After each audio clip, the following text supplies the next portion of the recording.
Këshilli i Etikës për Media prezantoi raportin nga monitorimi i 30 mediave online në raportin përgjatë zgjedhjeve lokale të vitit 2025, nga periudha e 20 tetorit deri më 10 nëntor, ku mediat online kanë pasur ndikim të drejtpërdrejtë në krijimin e opinionit publik. Respektimi i standardeve etike për gazetari profesionale dhe të përgjegjshme nga mediat online mbetet akoma një pikpyetje. Ndër indikatorët negativ si problematikë prezente u theksua praktika e gazetarisë copy-paste apo bartje të plotë e njoftimeve partijake pas një intervenim gazetareske dhe bazimit tek rrjetet sociale si burim kryesor i informacionit.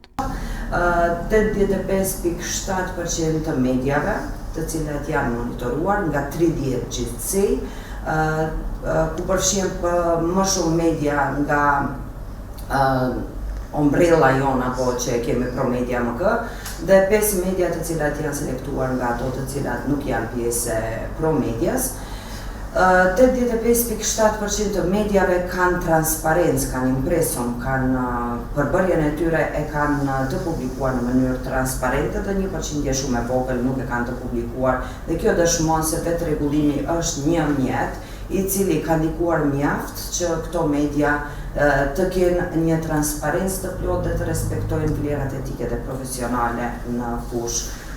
Gjithashtu vlen të theksohet se 22.5% e mediave për fat të keq janë detektuar për mbajtje copy-paste apo plagiatur, siç mund të themi, ku akoma merren dhe transmetohen në mënyrë të paverifikuar dhe pa burime të informacioneve.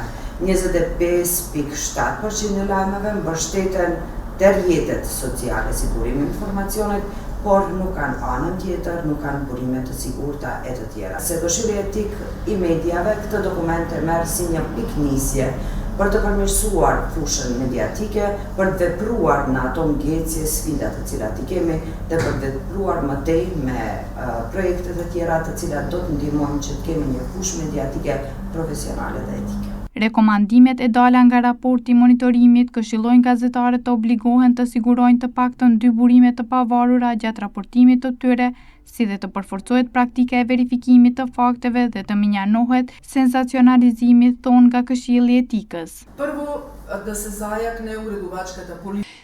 Fillimisht të përforcohet politika redaktuese, të miratohen rregullat të brendshme të formalizuara redaktuese në raportimin mbi tema të ndjeshme, siç është raportimi gjatë periudhës zgjedhore, të përmirësohet transparenca, të përditësohen impresiumi me të dhëna të sakta mbi pronësinë si dhe ekipin redaktues, të minimizohet praktika copy-paste, të zhvillohen formate origjinale gazetareske, të cilat janë të realizueshme për redaksitë e vogla, dhe citimi të jetë i detyrueshëm dhe i dukshëm në çdo përmbajtje të huazuar. Sipas kryetares së Komisionit për Ankesa, problematik ekzistuese mbeten akoma edhe mediat online, të cilat nuk janë të regjistruara në regjistrin qendror.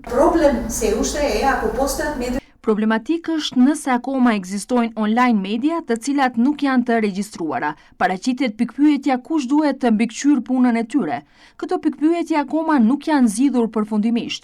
Mendoj se duhet dikush të ndërmerr iniciativë të përbashkët e koordinuar që të shikohet si mund të implementohen rregullativat ligjore që të vendoset rend në këtë drejtim. Monitorimi i mediave online do të vazhdojë edhe jashtë proceseve zgjedhore dhe do të zbatohet indeksi i transparencës dhe parimeve të tjera profesionale.